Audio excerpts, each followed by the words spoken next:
order that they're posted on the agenda. Our hearing is your opportunity, your public part of the legislative process. This is your chance to express your position on proposed legislation before this body today. Committee members may come and go during the hearing. This is just part of the process. Many are introducing bills in other committees. I ask that you abide by the following procedures to better facilitate today's meeting. We'll start by turning off all of our electronic devices or silence them. We ask that you would please move to the reserved chair when it's time to testify. If you want to move forward, the front row is reserved for those that are about to testify. Introducers will make their initial statement, followed by the proponents, opponents, and the neutral testimony. Closing remarks will be reserved for the opening senator. If you're planning to testify today, please pick up one of the green sign-in sheets at the back of the room. Have it available when you come up. Please print, fill out the form completely, and give it to either one of the pages or the committee clerk when you come up. If you do not wish to testify today but would like to record your presence here, there are white sheets in the back that you can fill out. If you have handouts, we'd ask that you have at least 10 copies, and please give them to the pages when you come forward to testify. When you come up to testify, please speak clearly into the microphone, tell us your name, and then spell both your first and last name to ensure that it accurately goes into the record. We'll be using the light system today for testifiers. You will have 5 minutes to make your remarks to the committee. There will be a yellow light that come on with 1 minute remaining and red light when your time expires.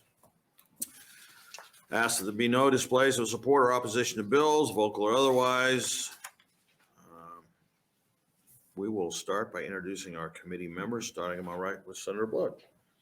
Good afternoon, Senator Carol Blood, representing District 3, which means Western Bellevue and Eastern Papillion, Nebraska. John McAllister, District 20, Central Omaha. Rita Sanders, District 45, the Bellevue Offutt community. John Lowe, District 37, Kearney, Gibbon, and Shelton. Steve Halloran, District 33, Adams, Kearney, and Phelps County. Megan Hunt, District 8, and that's the northern part of Midtown Omaha. Dick Clark, our legal counsel, Julie Condom, the committee clerk, and our pages today are Bagia and Sophia.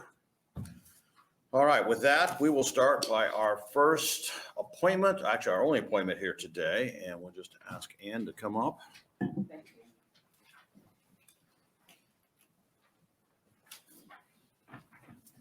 Don't worry about the light system because it doesn't apply to you. Okay. You can get all the time you want. And You would maybe sorry you say that. right. Well, welcome to the Government Committee. Thank you. And we'll let you go ahead and do an opening, and then we'll see if we have questions for you. Thank you. Thank you, Mr. Chairman. Thank you, Senators. I truly appreciate this opportunity to be confirmed for the Nebraska Accountabilities and Disclosure Commission. My name is Ann Ashford. I have run for office. I have been the spouse of someone who has run for office and who has served in office. And so I know how important it is that we have transparency and that we follow the framework set out by the legislature in the Accountabilities and Disclosure Act, and that the commission is there to administer that. And so I was truly honored to receive the appointment from the Secretary of State and our governor, and I'm hoping to go on serving. I started in, I think October was my first meeting. I was appointed in August. And so it's something that is so important to ensure that we have safe elections, that we can ensure transparency to all citizens of Nebraska, that their dollars are being watched after carefully, that there's no personal gain or conflicts of interest occurring. So thank you. All right, questions for Ann? Yes, Senator Blood. Thank you, Chairman Brewer. Thank you for coming today, Ann. Thank you. I know you have a lot going on right now. Thank you. What do you anticipate is going to be the hardest thing for you being on a committee like that? You know, I don't anticipate any difficulties because I received outstanding orientation from our director as well as our legal counsel. who made it clear that here's the formula that you stick to. When issues come in front of the commission, it is laid out in the legislation that set up the commission as to how you handle these issues. And the staff, I will tell you from a person experienced in this world, the staff are amazing resources for both campaigns and elected officials, as well as lobbyists or anybody else in the political process. They are very forthright with their advice. They're very clear as to the steps people need to take to comply. And so our job is merely there to follow the rules. Very good. I agree too. Their staff is exceptional and they have saved the butts of many a senator that's in this body. They are outstanding. Thank you very much. I'm gonna pipe in on that one. Every time you're about to make a decision and you're not sure if it's gonna be a good or a bad decision, Mhm. Frank Daly does a pretty good job of giving you a warning order on whether it's gonna work out well for you or not. So I think you're spot on with the transparency part of that. Are there any other questions? All right, so what we'll do is exec probably Tuesday, Okay, and then we'll notify you. I think that, you know, you're an exceptional candidate, so thank I you. don't think I'd lose any sleep over it. Thank you. But please pass on to a thanks to Brad for all of his years of service, and let him know that he'll be in our thoughts and prayers. I appreciate that. Thank you for your testimony. Thank you. All right, we'll have a quick, do we ask for anything? Yeah, we need first proponents for the appointment for Ann Ashford. Okay, any opponents? Anyone in the neutral? No letters, and so that will complete our appointment interview for Ann Ashford, and we'll change out.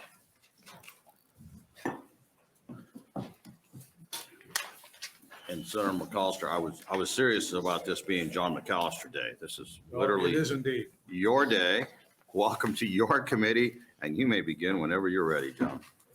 Good afternoon, Chairman Brewer and members of the Government, Military, and Veteran Affairs Committee.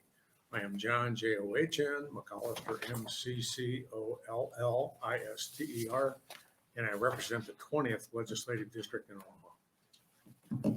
LB 793 would substantially modernize the voting process in Nebraska by allowing cities and villages to adopt ranked choice voting when 3 or more candidates have declared their intent to pursue public office.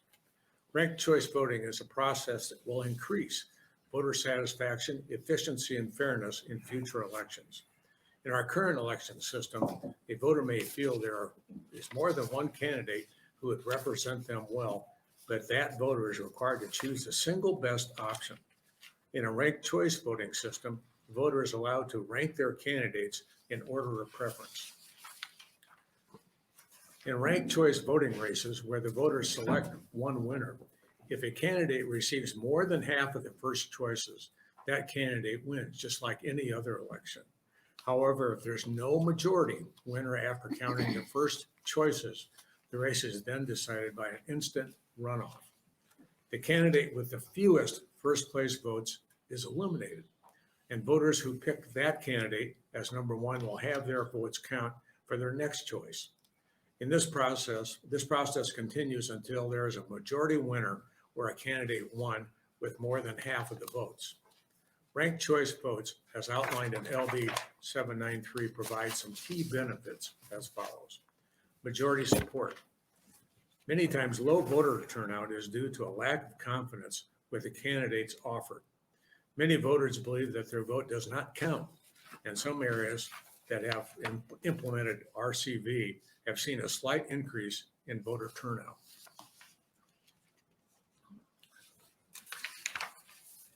Reduces voters' concern about wasted votes. A 2020 Knight Foundation study found that 38% of non-voters are not confident of election results, that they truly reflect the will of the people. RCV gets rid of the vote splitting when a candidate can win with very little support. A good example of this occurrence was the 2014 14 Republican primary for governor, where the winner won with only 26.5% of the vote. Encourages collaboration and civility. With our current system, negative campaigning does not truly help inform voters. It simply increases polarization, the polarization problem. Since candidates must not only hope to receive their first preference, but the second preference as well, this discourages negative campaigning. A 2016 study from the University of Iowa Public Policy Center showed that voters in cities that use RCV reported less negative campaigning and a higher satisfaction than cities using plurality voting. Less expensive and more efficient. Avoiding runoffs by obtaining results with just one ballot. This is especially important when our deployed military overseas need to vote. Issuing and getting a second ballot sent internationally is very costly. Stan Lookhart, a former chair of the Utah Republican Party, was once a skeptic toward ranked choice voting. It is now one of its strongest proponents. Among the points Mr. Lockhart makes are these. Everywhere that RCV has been proposed, there has been skepticism. That's only natural for something new. But once RCV has been tried, skepticism has turned into overwhelming acceptance. Some of the folks testifying here today will speak to the acceptance and the importance of RCV on local elections. Mr. Lockhart has also said he has become such an advocate for RCV because he sees the results from RCV elections as representing a fuller expression of voter will. I would like to note that Secretary of State's fiscal note for other ranked choice voting bill, LB 125, noted that the voting equipment in Nebraska is already capable of already using RCV. If this bill had passed last year, then Nebraskans would have been guaranteed a majority winner from the parties in the primary for election for governor this May. Finally, I brought to you AM 1589, which I would ask the committee to consider adoption of this amendment. In the interest of saving paper, my office has emailed the amendment to all members of this committee. The amendment clarifies some language from the introduced copy of the bill and also includes some harmonizing language based on recommendations from the bill drafter's office. LB 973 with AM 1589 is a good start for effective ranked choice voting system that would increase fairness in Nebraska city elections and ensure greater trust in our election process. At the end of the day, the main hurdle for ranked choice voting is educating voters. I'd like to thank you for your time and would answer any questions, although the supporters behind me may have more information than I can provide. Thank you, Mr. Chairman. All right, thank you, Senator McAllister. Questions? Senator Holler. Thank you, Chairman Brewer. Welcome, Senator McAllister.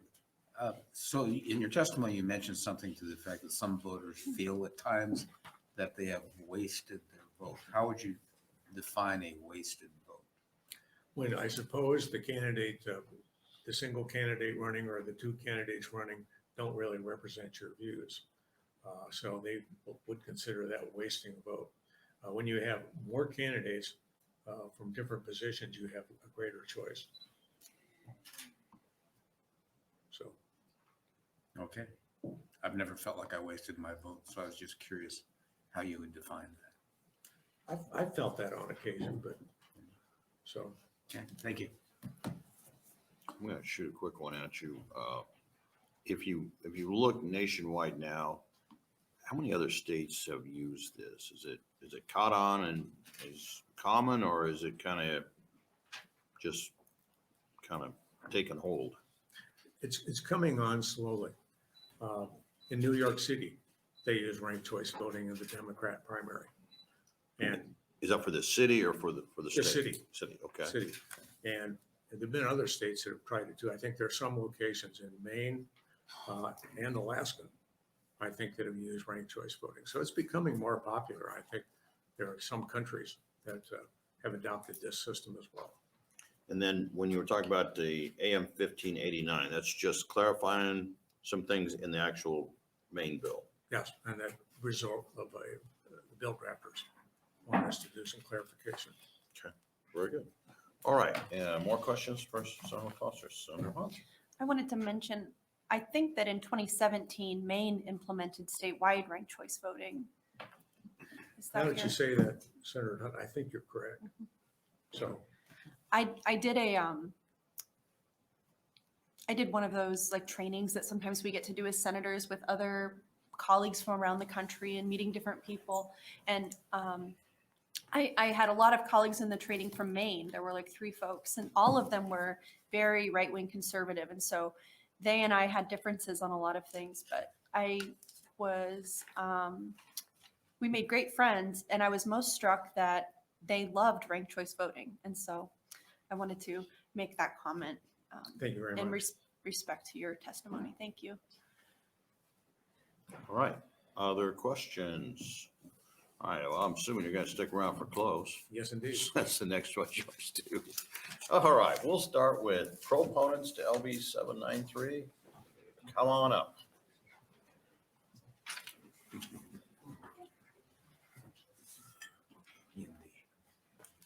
Take your time getting set up there. We're Thank you. no rush here today.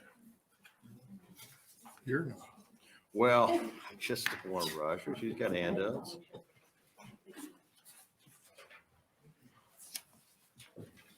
Welcome to the Government Committee. Thank you.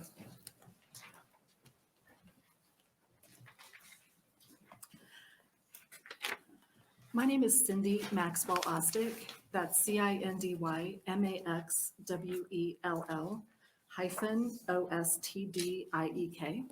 And I live in Omaha in Legislative District 4. And I'm here today as a voter, a volunteer member, and I'm president of Rank the Vote Nebraska. And we're a nonpartisan group of Nebraska voters working to bring ranked choice voting to our state. And we believe this important bill, LB 793, will allow local communities to choose this form of voting and have an important expression of their local control. We thank Senator McAllister very much for introducing LB 793. And all of us ask for the committee to please advance this to the floor and pass this important legislation. I did bring written testimony, and I believe it was just shared with you from Rob Ritchie. He is the CEO of Fair Vote Action. And they had shared information about the success for ranked choice voting across the country. And I know that in just a moment ago, Senator Brewer, you'd asked about where all this had been implemented. There are approximately 10 million voters in 55 jurisdictions across the US that are using ranked choice voting now. And state legislators in Utah, Virginia, and Colorado have passed local options, allowing municipalities to begin using RCV. I also have written testimony that I shared from Kim Jones. She's the treasurer of Rank the Vote Nebraska, and she lives in Senator Sanders' district. And she was unable to attend today, but she also seconded how important this bill would be for local governments to choose their method of voting in Nebraska. We have volunteers from across the state, and we live in rural as well as urban districts. We come from all age groups, different parties. We have young and older retirees as well as military veterans. And all of us are passionate about voting and making it the most fair representation for our state. We've come around this particular issue because we believe it would be the best way to strengthen our elections and represent majority winners as opposed to simple plurality winners. And there are people who will be testifying behind me and can explain it even better, but the best way that I've found to understand the difference between plurality and majority winners is that there could be times during primaries where you have several people running in a city that, for example, city council, they might have 6 candidates and each of them may only receive 20 some, 30 some % of the vote. And the person who has the most votes wins. That's still not a majority of the voters in that city district for that council. And the majority winner would require 50% plus 1. So if you had a primary, for example, where no one received 50%, the person who has the lowest amount of votes drops from the election, they've lost.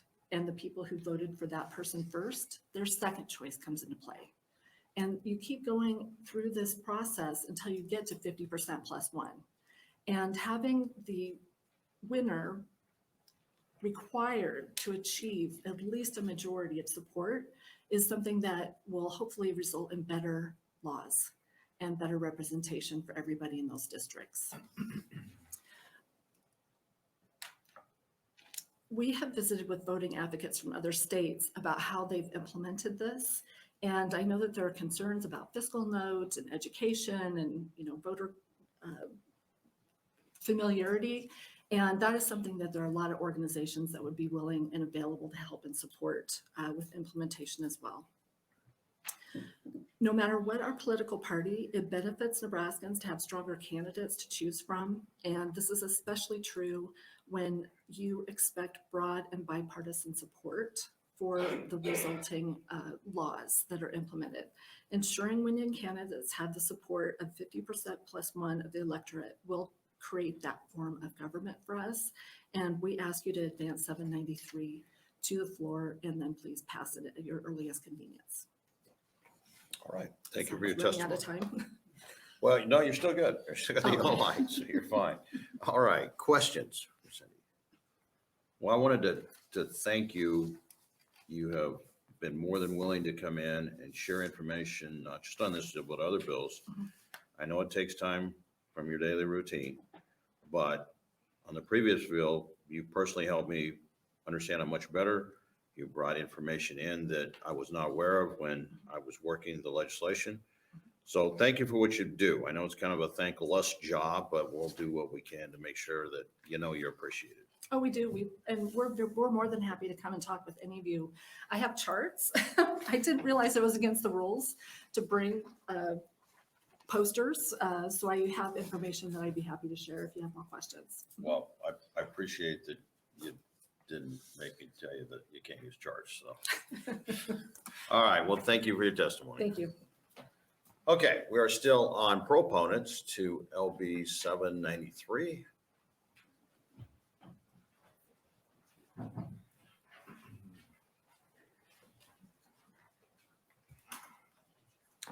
Welcome to the Government Committee. Hello, thank you.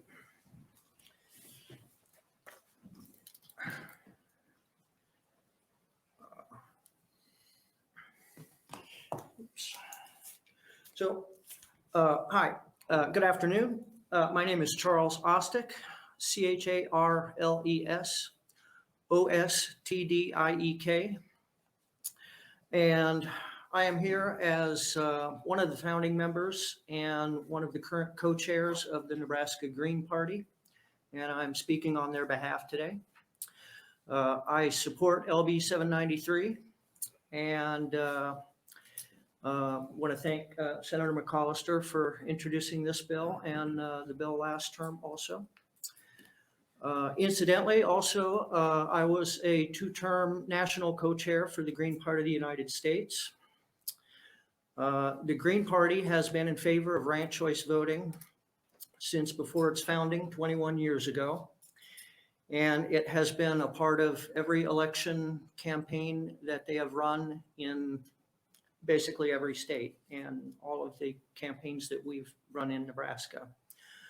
It has been in our platform since before I started reading the platform.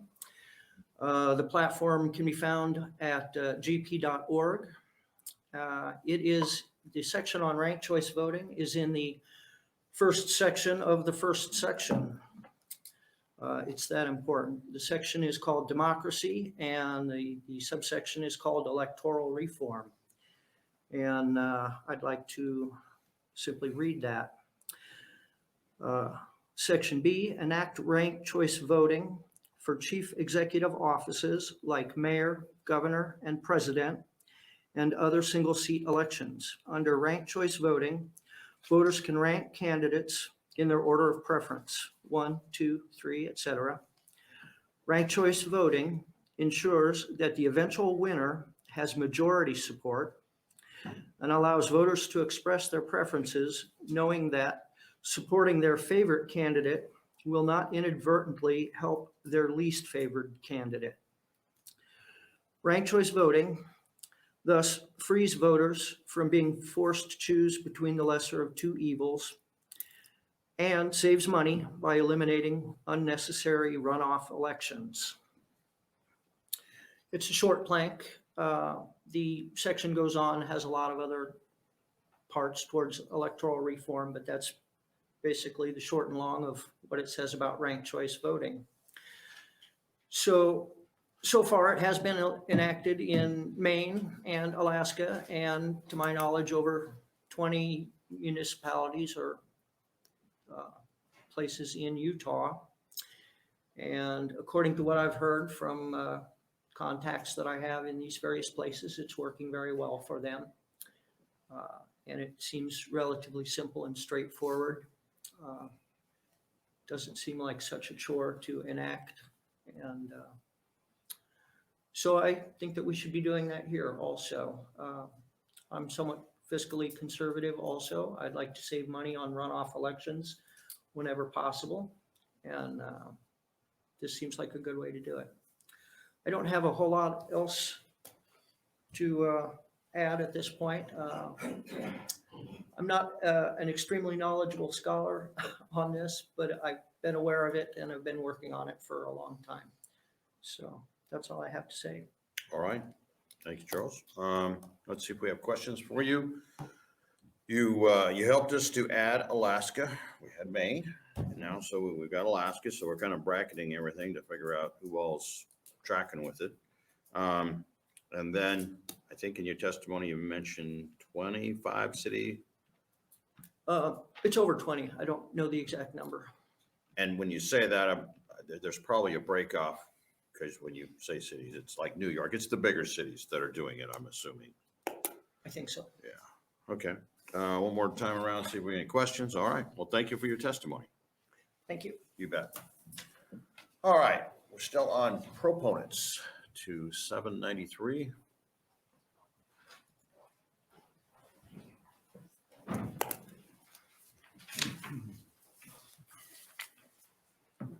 Welcome to the Government Committee. Thank you for having me.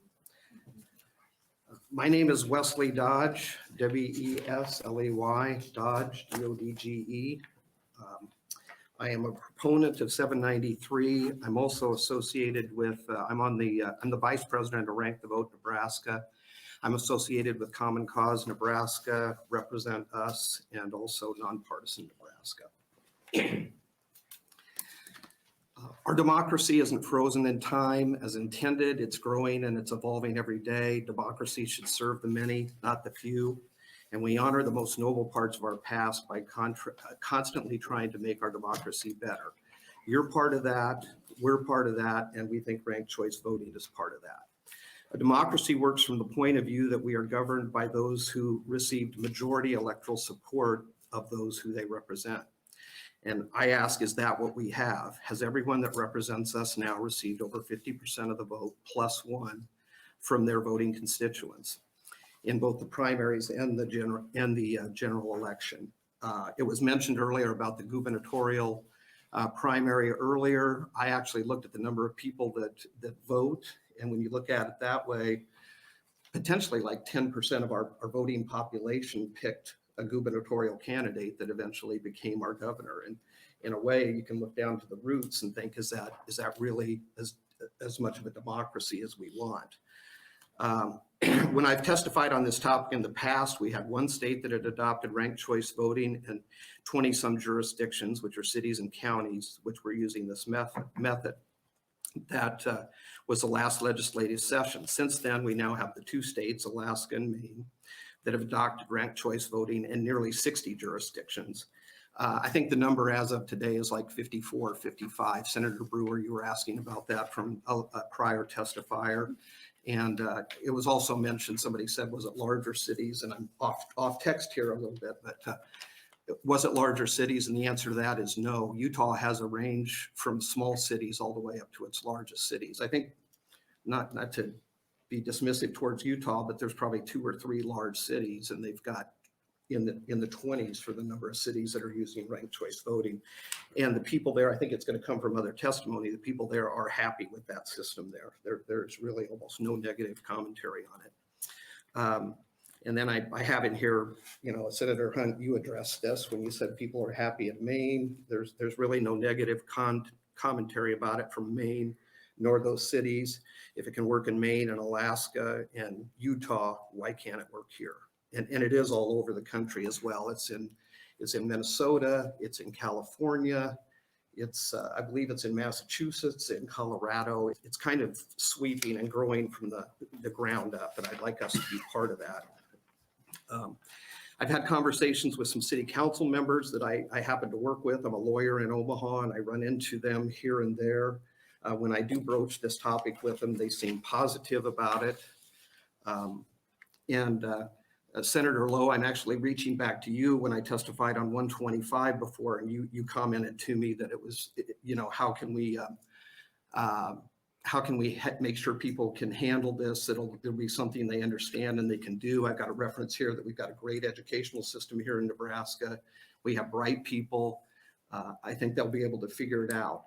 If you look online, Alaska already has a video out there that's about 3 to 5 minutes long. It's kind of a cute little video with an elk and a polar bear and something else, and it does a mock ranked choice vote, and it talks people through it. It's really very simple. So I think we can do it.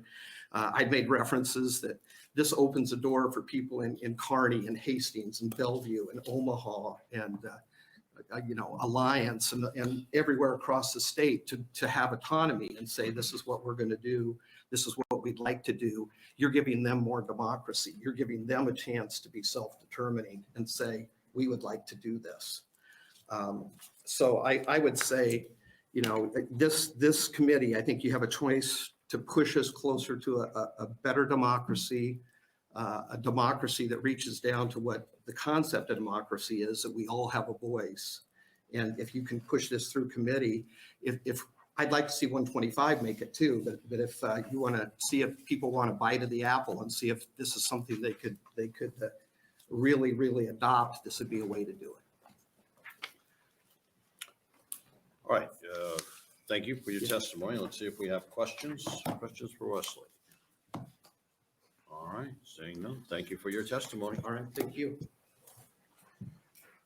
Okay, we're still on proponents for LB 793.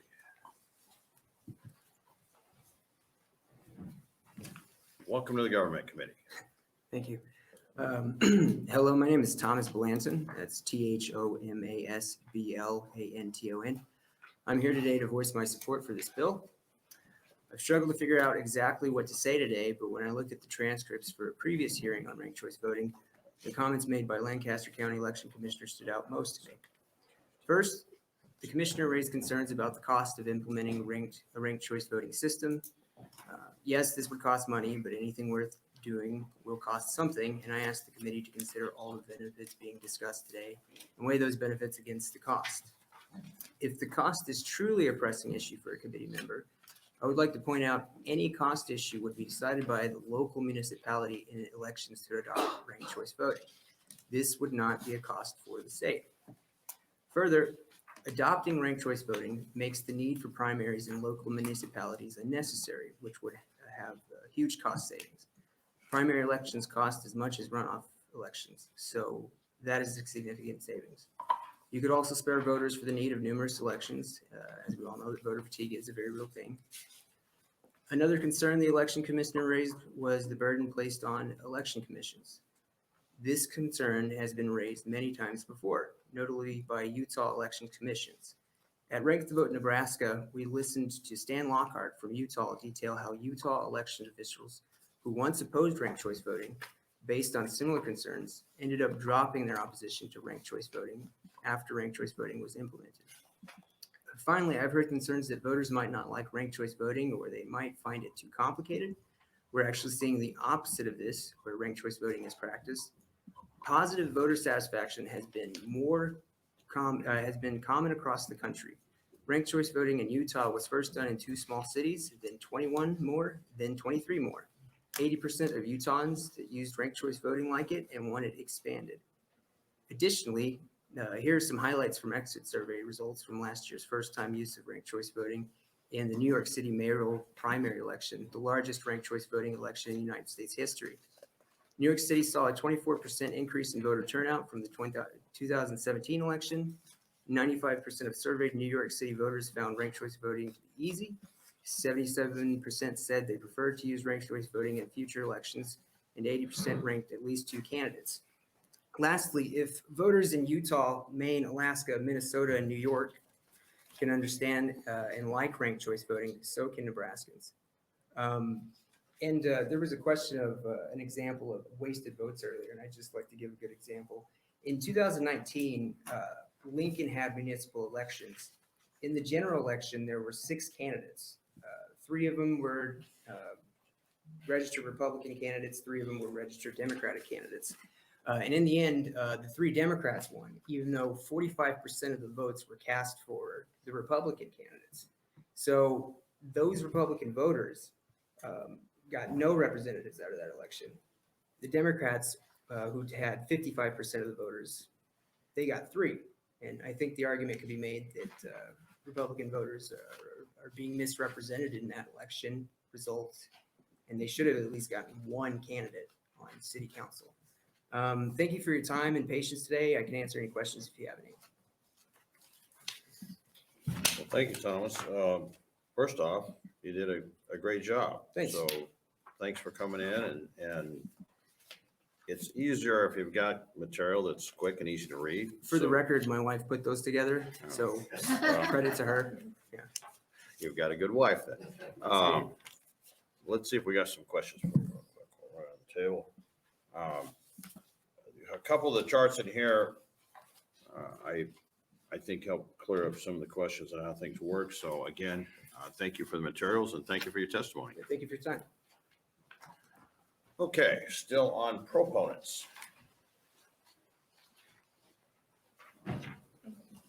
Welcome to the Government Committee. Hello, my name is Joshua Mueller, Joshua Mueller. I'm a resident of Lincoln, and I've been working for the last several months to grow interest in ranked choice voting in Lincoln specifically. I've talked with several of our city council members, and nearly all of them have expressed interest in the idea of switching to use RCV for our local elections. I know that other members in our organization have also been having similar discussions with their own city council members. Whenever we talk to these elected officials, the only genuine concerns that we hear are about difficulties in first implementing ranked choice voting. The biggest concerns are always about the hardware or the cost or the training to implement RCV. With regards to the hardware, as it's previously been mentioned, every jurisdiction in Nebraska uses ES&S vote tabulators. These are the same as what's used in Maine for their RCV elections and are fully capable of reading RCV style ballots. There's additionally some software that is required, but our understanding is that it can be purchased from ES&S, or there is free software that is currently used in other states and could be certified by the Secretary of State for use. The other common concern is always an increased cost. Yes, it is true that the first time an RCV election is held, it is more expensive due to the necessary training and voter education outreach. However, a study from 2020 found that after the first election cycle that used RCV, every subsequent election cycle wasn't any more expensive than a non-RCV election. Organizations like our own and other state and national organizations would also be willing to help with voter education and training to reduce the initial costs of that first election cycle. I'd also like to point out that AM 1589, I don't know that it's been mentioned, but it allows the municipalities to hold a referendum to switch to using RCV on their own accord. So it doesn't force anywhere to use it, but it gives them that choice. And it means that there would be a limited number in that first election cycle that would use it. And so all of the costs in the fiscal note are assuming that everywhere is switching to RCV simultaneously.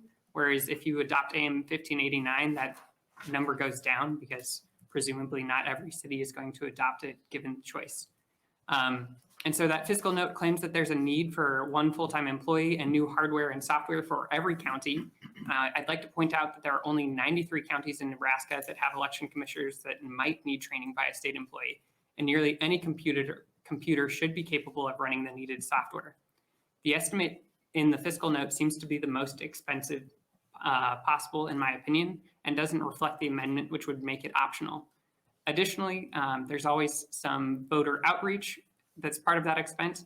And because the adoption of RCB has to be done by voter referendum, you would assume that the voters are already somewhat educated in the new election system that they're voting for in the previous referendum that they held.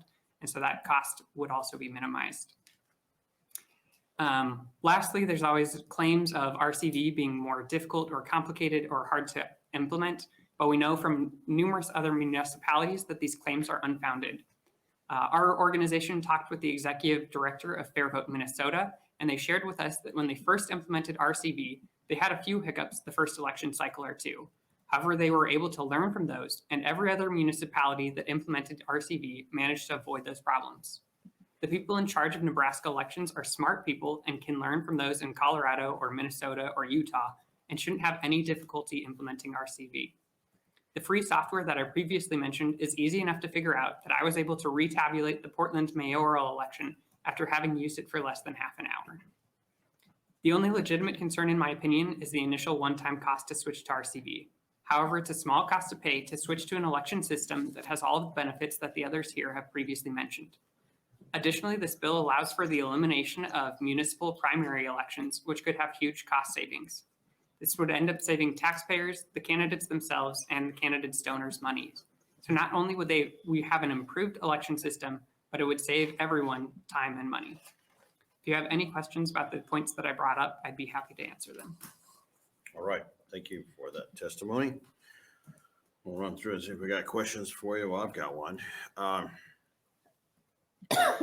Normally, whether we're talking about roundabouts or voting changes, we do it kind of on a small scale first to see if it works, see if people get it figured out. Right now, if we look in Nebraska, you mentioned Lincoln and Lancaster County. There's some thinking about it, but nobody has actually pulled the trigger on actually doing a small scale election to see how it works and whether, you know, everything can line up and flow like it should. I believe that part of that is that there is a lot of questions about the legality of municipalities switching to RCV on their own. It's my personal belief, looking through Nebraska law, that Lincoln and Omaha could potentially switch their own elections currently to RCV, but it would be taken to court. Like, no one is 100% certain with the way that the laws, the statutes currently as written, would allow for the municipalities to do it themselves. This bill, an AM 1589, I believe, would give them that option and 100% give them a legal way of making that switch and testing for themselves. And this is probably a question for the Secretary of State's office, but as far as the machines, from what you understand, they could be reprogrammed to do this at, say, a city or county level without causing issues statewide. Yes, and this bill only applies to municipal, city council, and maybe mayoral elections. I need to double check that. Okay, well, let's see if we have one more check on questions. You're done. Thank you for your testimony. All right, we're still on proponents to 793.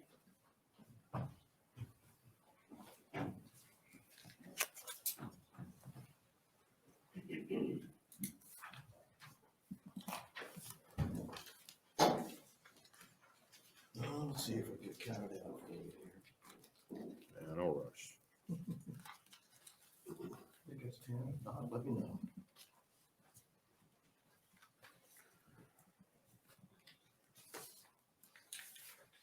All right, welcome to the Government Committee. Hello. Thank you for having the hearing, and thank you, Senator Collister, for having the bill. I'm Larry R. Bradley, Larry, L-A-R-R-Y, R, middle initial, and Bradley, B-R-A-D-L-E-Y. I'm very glad to see this bill. Ranked choice voting is the path to political peace for all of us.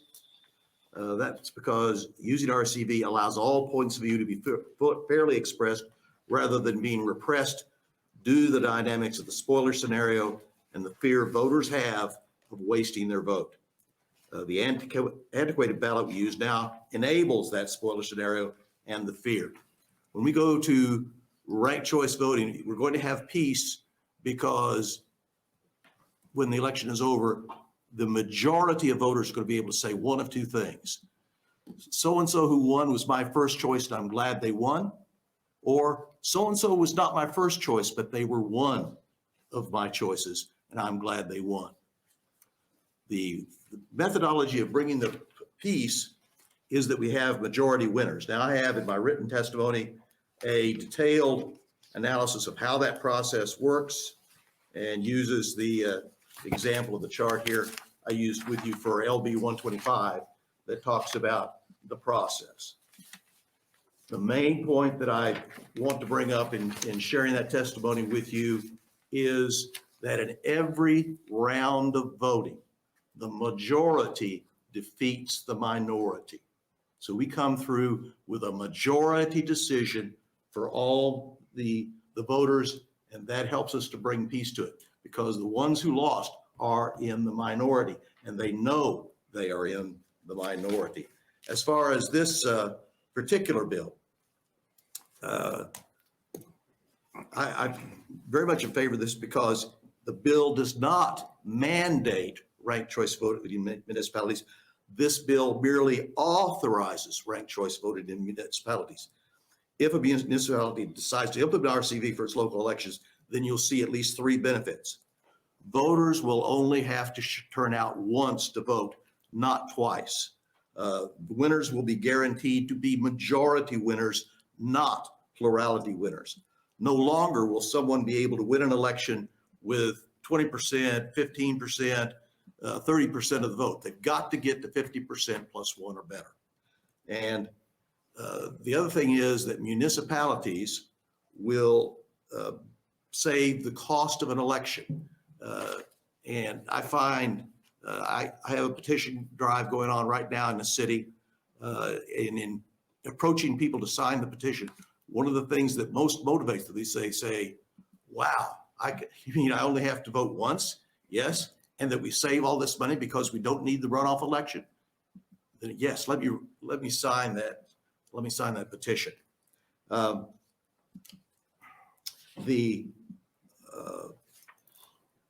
like I say, I only have to vote once. And I get to choose my votes. In one particular election, one of the examples I give, and this is the other point I'm making here as an ad lib comment. We often have, and in the some of the other data that we have there, we often have in the first election somebody who got a majority of the vote in that first election, but we're still obligated to have the second election. By going to ranked choice voting, we no longer need that runoff election, so therefore we're able to save the cost. And the other way this works, in a major city election that I'm aware of, there were 11 candidates. People only got to vote for one of those candidates, only got to express a preference. The top two vote getters who went on to the runoff election only represented 40% of the vote, but they get to go. Okay, this is a much better way of doing business because it is a more fuller expression of the voter will in a local election. So thank you very much for your time. What questions do you have? All right. Thank you, Larry. Okay, questions, Senator Blood. Thank you, Chairman Brewer. And it's nice to see you again, Larry. I was trying to add up in my head. I think I've known you for almost 20 years now.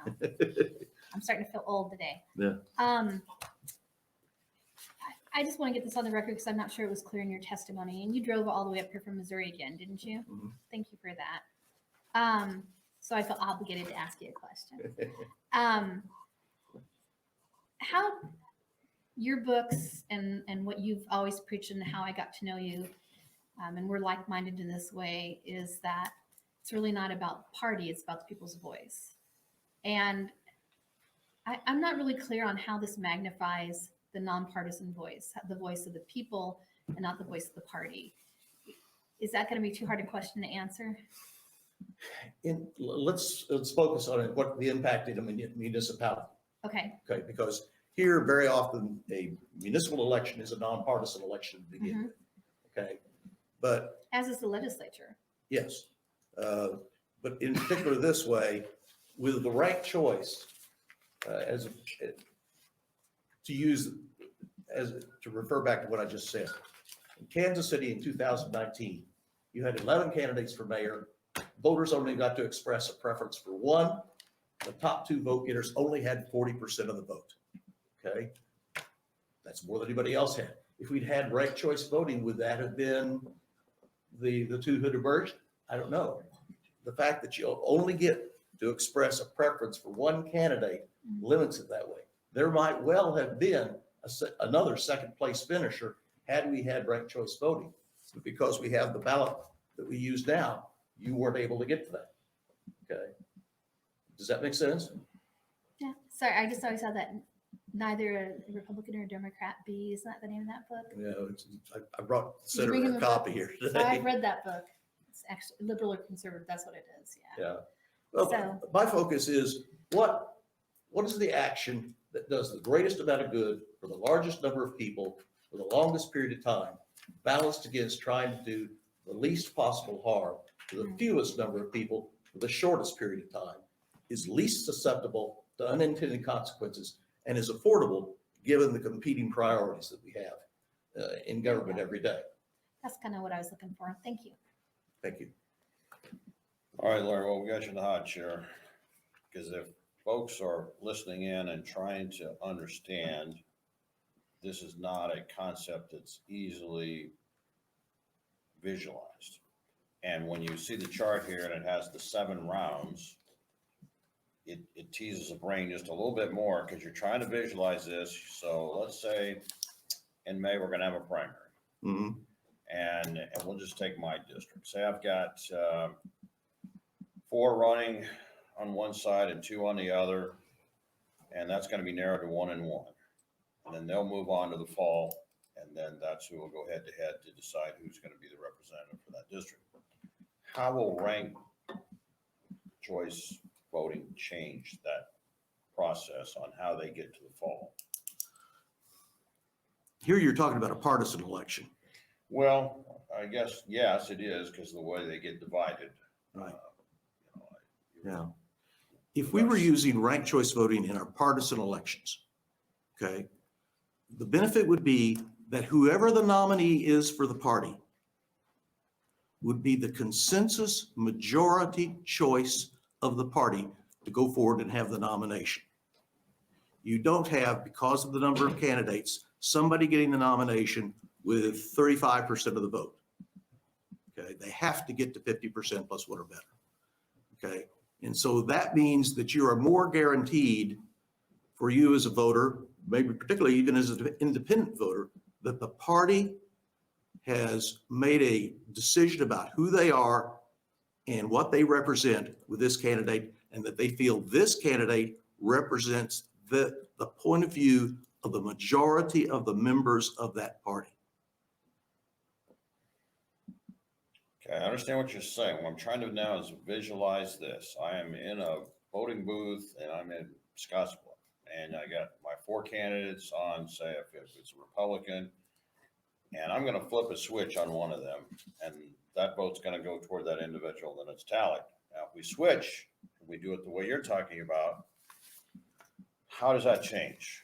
Okay, for you, let's see if I can skirt around because you're right.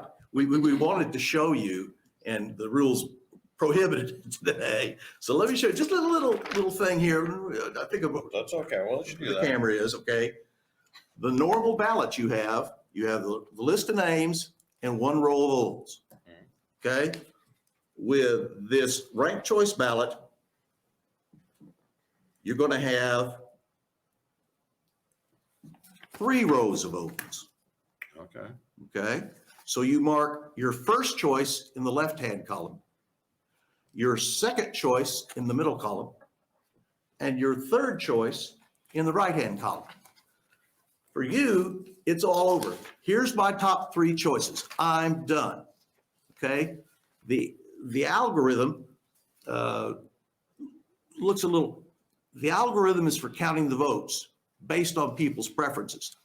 I will tell you that in my process of trying to go around and get the signatures on this petition to put this measure on the ballot in August, 1 in 50 people will ask me, how do you get to a majority? The rest of them, what they hear is, oh, I only have to vote once.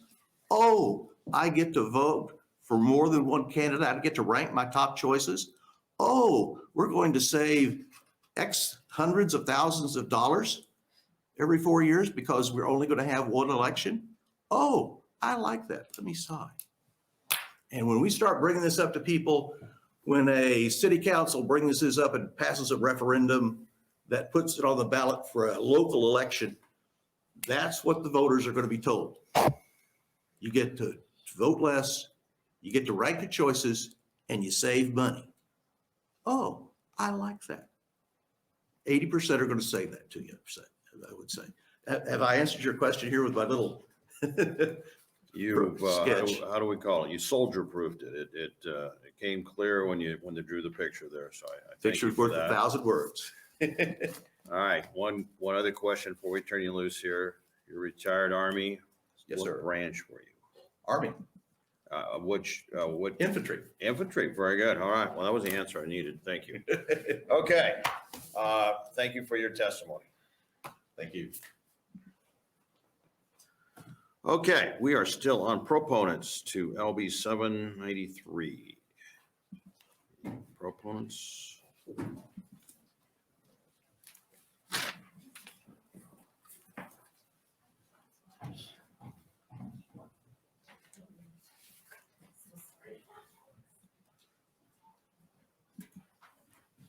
Welcome to the Government Committee. Thank you, Senator Brewer. My name is Judy King, Judyking, and I want to thank Senator McAllister for bringing this bill forward. It's got everything I want in it. Democracy, majority votes, brings more voters in.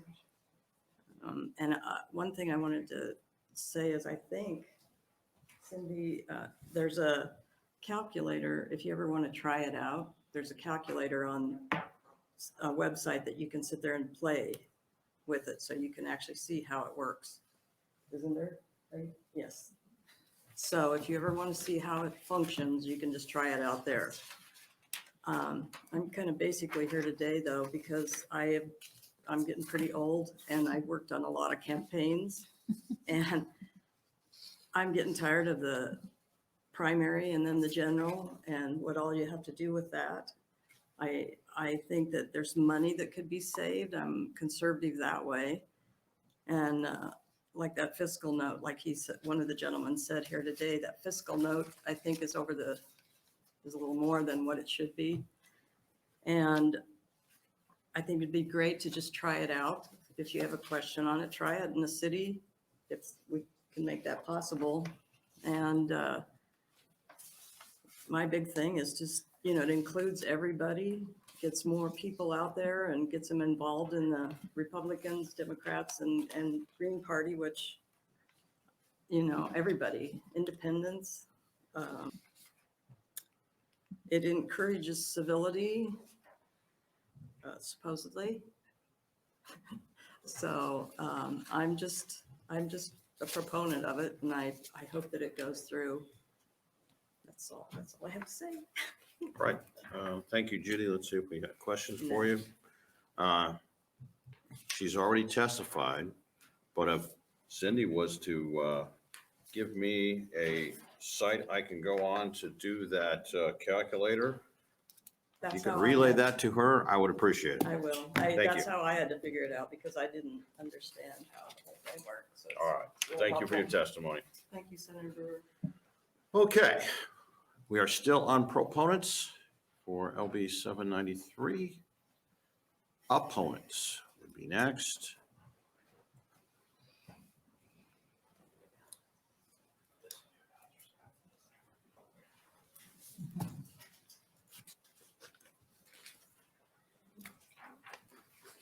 Wayne, welcome back to the Government Committee. Thank you, Senator Brewer and members of the committee. My name is Wayne Benna, W-A-Y-N-E-B-E-N-A.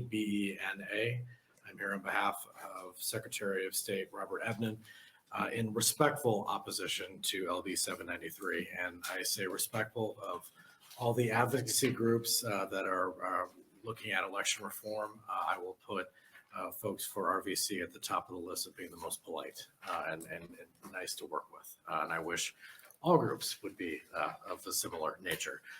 However, we are opposed to this bill. And again, I haven't seen the amendment, so I can't really speak to what's in the amendment. Happy to talk about the fiscal note. We want to talk a little bit about how RVC or RC ranked choice voting. It is harder to input in regards to how Nebraska runs elections and talk a little bit about the costs to the counties as well as the need. So we here in what's great about our national system of elections is it's very decentralized into 50 states, and all 50 states run it differently. And Nebraska is very unique and has been deemed by many election vendors the most complicated ballot in the entire nation. And why is that? It is because we're the only state that holds all of their elections in the even numbered year outside of the city of Lincoln and the city of Omaha that has their own separate charter elections. We also vote for more things than most states: public power, NRDs, Board of Regents. So we vote for everything in the even numbered year.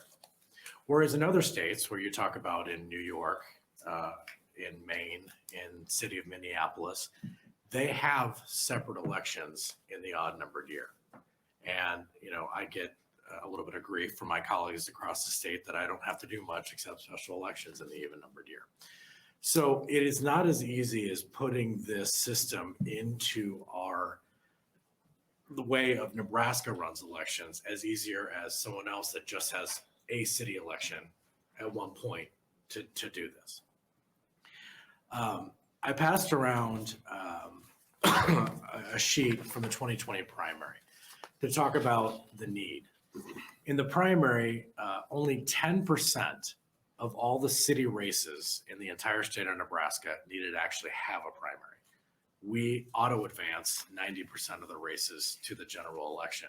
And in those cases, there would not need to be ranked choice voting because you're choosing 2 to 1 or what have you. You're going to have that plurality, that 51%.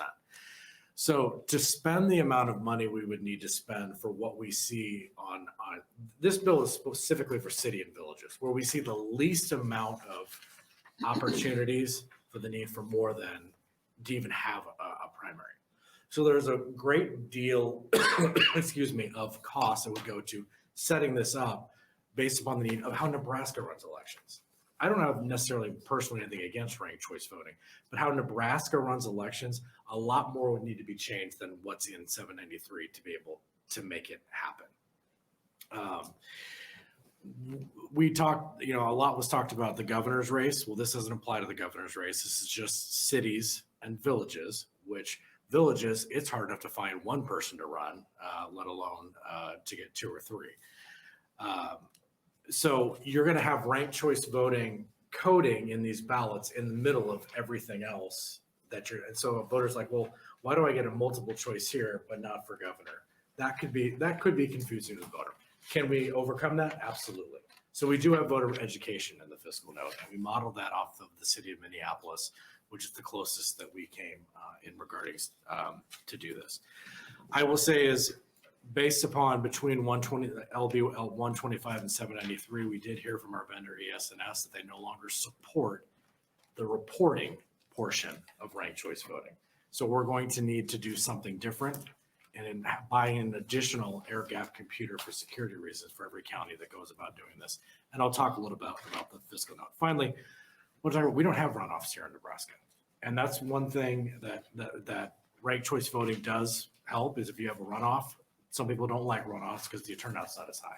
We don't have runoffs here in Nebraska, so we're not going to be saving that money necessarily.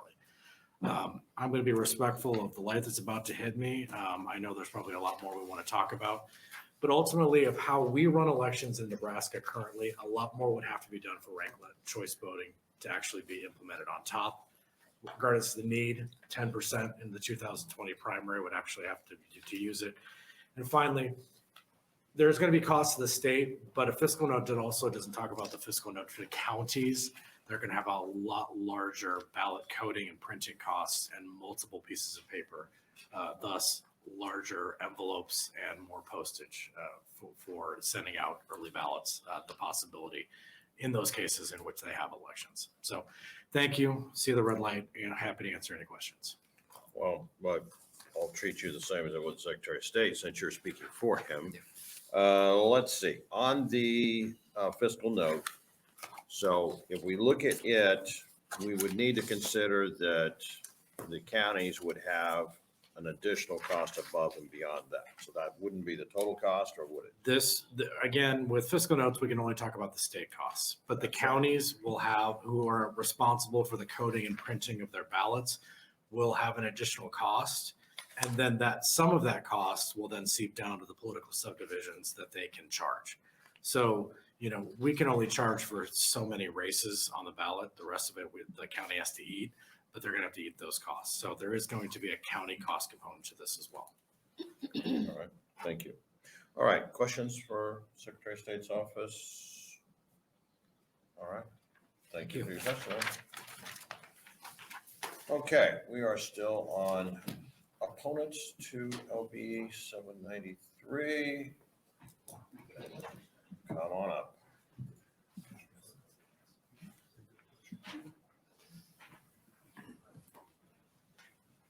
Beth, welcome back to the Government Committee.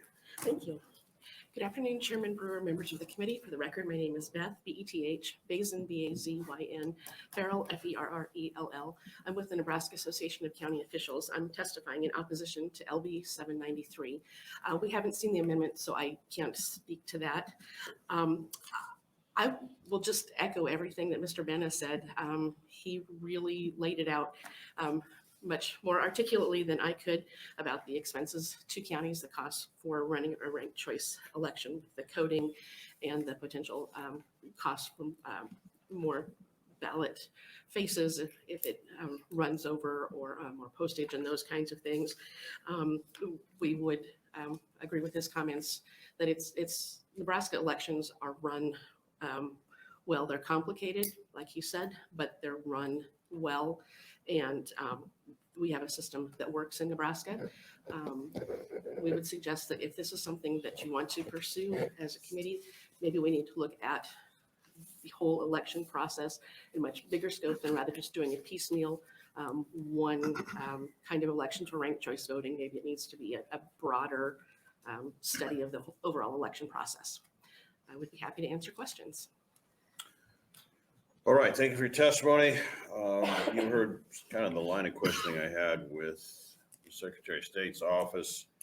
You guys don't actually work up any type of fiscal note on the county side for stuff, do you? We do for some things. We don't for others. It depends on if we get a request from the fiscal office. We do. Typically, those are bills that would go to the Revenue Committee. We don't generally get bills that come to the Government Committee. Yeah, that's a fair point. All right, so we've got questions. Senator Holler. Thank you, Mr. Chairman. Along the lines of the chairman's question, Beth, would you consider this to be an unfunded mandate on the county? To a certain extent, I think it would be. Anytime that there's a cost that's not accounted for, otherwise, I think it would fall into an unfunded or underfunded mandate. Okay, thank you. I think legal counsel reminded me that this is just the state, not county, and that's not where we would have that if it was here. And so it's good to be corrected now and then so you better understand what's going on. Anyway, any other questions, Beth? All right, thank you for your testimony. All right, we'll continue with opponents to LB 793. We'll go if there's anybody here in the neutral. All right, we'll invite Senator McCallster to come back.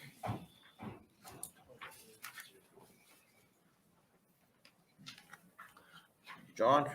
Yes, sir. Welcome back to close. Yeah, thank you, Mr. Chairman, members of the committee.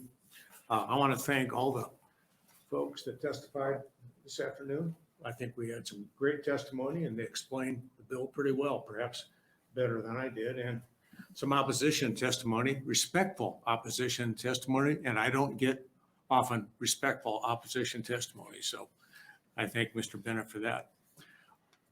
In the mid-1930s, a gentleman by the name of George Norris traveled around Nebraska, convincing Nebraskans about a one-house, nonpartisan legislature. And I would guess that some of the objections he had from people at that time are very similar to the objections we heard today.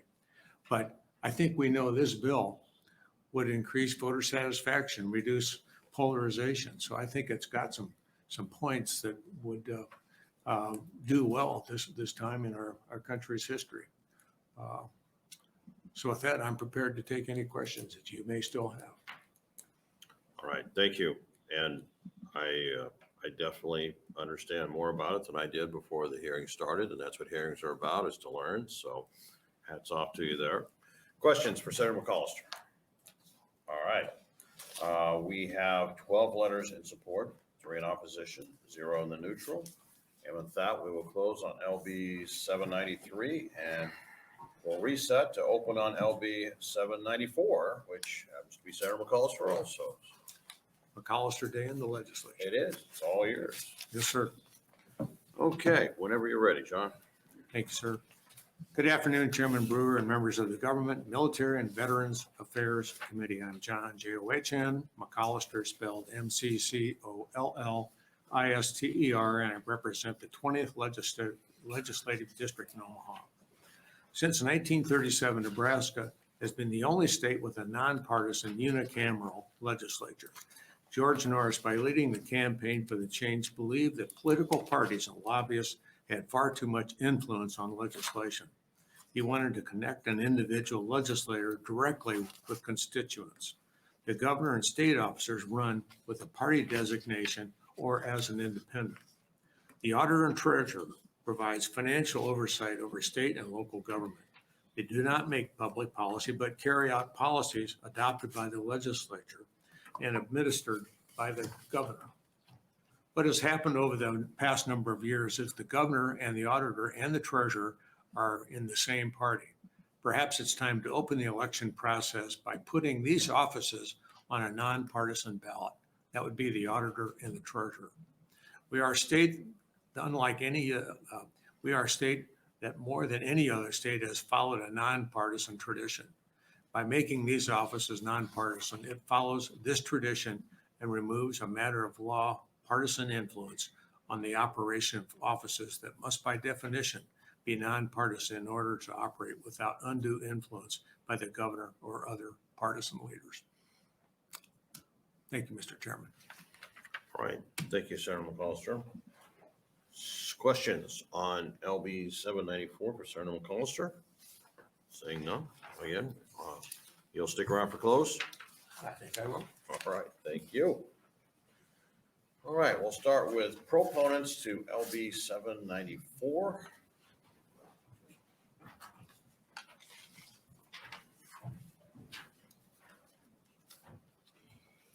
Cindy, welcome back to the Government Committee. Thank you. My name is Cindy Maxwell Oste. That's CINDY-MAXWELL-OSTDIEK. And I am a registered nonpartisan, longtime registered nonpartisan. I live in District 4 in Omaha. And I concentrated so much on the other bill for this hearing that I apologize I didn't have any prepared testimony for this one.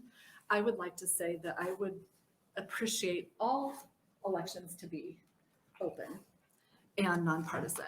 As a registered nonpartisan, I am pleased that the legislature is elected with this particular format, as well as at my city council. The only other times I'm able to enter into a primary as a nonpartisan is for congressional seats.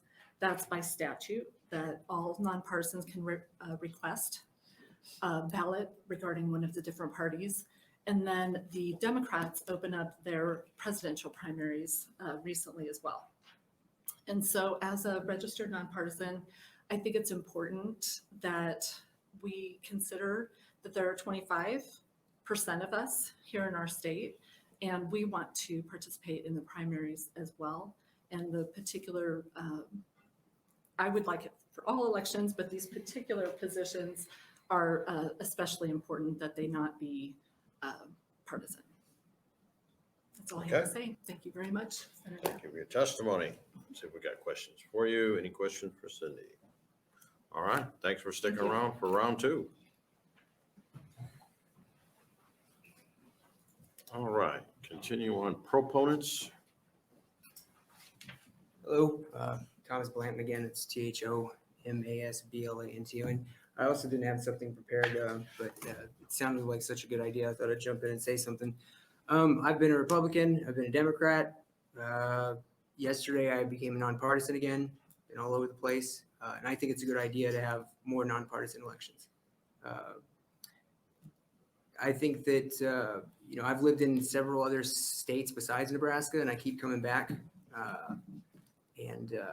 I see that, there's a lot of problems in other states where political parties have too much control over the electoral process. And that's what I really love about Nebraska, having all the nonpartisan elections. So, I think it's a great idea. I wish every election was nonpartisan. Any questions? All right, let's see if we have some for you. Any questions for Thomas? Well, again, thanks for coming back and impromptu for extemporaneous there. All right, additional proponents for 794.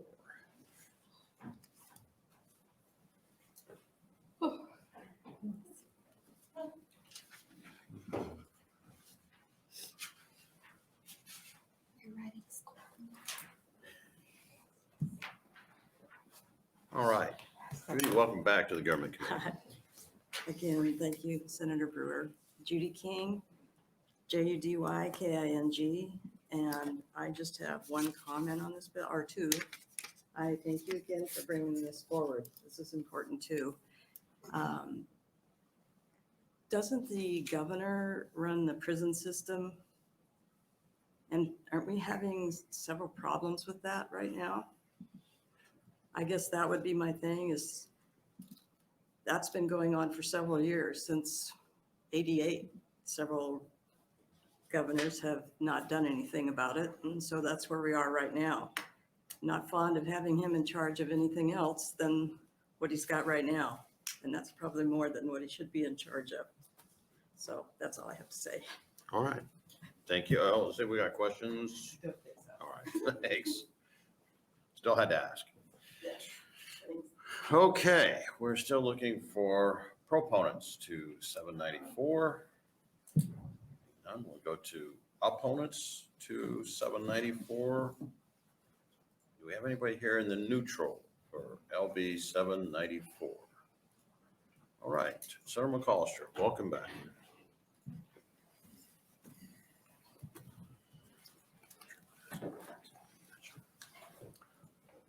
Mr. Chairman, members of the committee, I contend that the nonpartisan legislature has served Nebraska well.